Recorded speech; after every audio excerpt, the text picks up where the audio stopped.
So we're here with Sergey here from War Z. How's it going, Sergey? Hi guys. So today we're going to be talking a little bit about War Z. So let's get right into it. What's the toughest thing about working on War Z? Oh, it's actually there have been several ones. I can't actually choose one, but I think if you're talking overall, it was kind of hard for us to. We had like different goals. We wanted to create a huge, expansive world. We wanted to create tension of zombie, kind of what we call PvZ, players versus zombie gameplay and combat. At the same time, it's mixed of player versus player combat. So we kind of.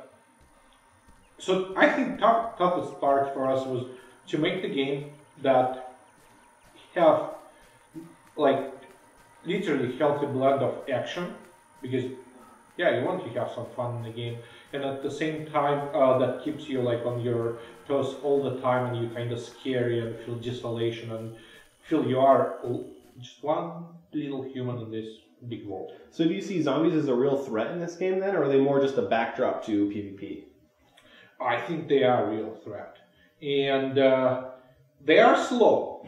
Yeah, so lots of people, when they see them in the first time, they say, oh yeah, cool, they're slow, we'll just go there, and they realize, number one, they still can't catch up to you if you run, and number two, there are lots of zombies there, so yes, they are a real threat. So I know zombies are headshot only in this game then. Is that something you guys are going to keep into the original game, or is that something you guys are just testing out right now? No, that was like our original design and idea that only way to kill zombies are to destroy their brains. We kind of like went for classical zombies. So yes, you have to destroy their brain, and that will be kind of core feature of zombie combat. So then you have melee weapons and rifles and pistols. So can all of those weapons kill zombies in one hit to the head, or melee weapons take a few, or how does that go? No, it's melee weapons obviously takes a few hits. So obviously if you use like basic flashlight, it will, not exactly a basic flashlight, but critical flashlight, yes, it will take few blows. If you use a baseball bat, yes, it will take few blows. If you use a hatchet, there is a chance you will be lucky and you kill zombie with one just hit. Gotcha. So moving on from gameplay then, you guys decided to add like a cash shop or a virtual shop inside where you can buy, like, I think you can buy a few melee weapons, right? Are you guys ever going to be able to buy any other weapons, or is that going to be strictly cosmetic or like, backpacks and things like that? Let's say it's 90% cosmetic. So number one, you won't be able to buy firearms, for example, in a cash shop. You won't be able to buy any items that gives you actual advantage in the game. But at the same time, yes, 90% of the items are cosmetics. That's your character modifications. And the 10%, yes, you still can buy some of the food. You can buy some of the things like, for example, road flares or chem lights. Those things, yeah, you will buy in cash shop. Okay, cool. So do you guys foresee people using that a lot, or do you think they're going to be using mainly in-game currency? That's, okay, so I think 99%, maybe, and hopefully 99.9% will never use cash shop ever. Mm-hmm. Because number one, all the items that are available in the store and marketplace, you will be able to find in a game. Number two, half of the items that sold in marketplace is sold only using in-game currency, so you can't even like use real world currency to buy them.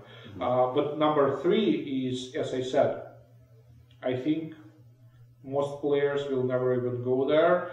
They will find everything in the world. Okay. So then on the map then, when you guys were designing the map and, placing things, did you guys want this to be more scary or more just like unkempt and like, that kind of stuff? Like, it's obviously in the future, so what did you guys really go for on map design? It's kind of a mix of both, because our idea was to create several spots on the map that is really scary. And if you go there, especially at night, oh wow, okay. I do remember I had experience like literally two days ago. Yeah, I think 2 days ago. And I went to one of the farms. It's kind of desolated farm close to the main highway road. And I went there, unfortunately, at night. And there was about like 20 zombies there. So that experience, it wasn't kind of intentional, but it was scary as hell for me. I literally left with my heart pounding and like, oh Jesus, no, I don't want to go there. Other parts, for example, cities. So we have two large, relatively large cities with high rises. And during the day, those cities it's just like abandoned cities that have been abandoned like 5 years ago. So some forest to cover, there's some greenery there, abandoned cars, all that. So in those scenes, yeah, it's not exactly about being scary. It's more like to feel like desolation and abandonment. Yeah. So did you guys try to copy as much as you could from real world, or did you guys really try to build your own, cities and things like that? It's mostly built ourselves, but we took lots of reference photos, and we used those photos to build environments and locations. But yeah, obviously it's not like we opened up Google Maps and says, okay, that's a city, that's real streets, that's how we want it to be. So no, in these terms. Gotcha. So obviously Colorado is the first map coming up, and you guys already said you have a couple others coming out. What's a time window on release after this game's launch when we can expect those new maps? That's an interesting question. So we have a map which we tentatively call California in the works right now, and it's much larger map than Colorado. I think it's about almost 2 times bigger than Colorado. Wow. So that's a pretty big map, and that's a lot of work. So I wouldn't expect it to be out before something closer to maybe summer 2013, but we'll see how it goes. Gotcha. Well, I mean, any maps are good maps. A lot of games don't ever come out with any DLC or anything like that. So it's good to see you guys are going to keep it going and all that stuff. Is there anything else you want to leave the viewers with? We are really close to open game to general public, and it's going to happen in October.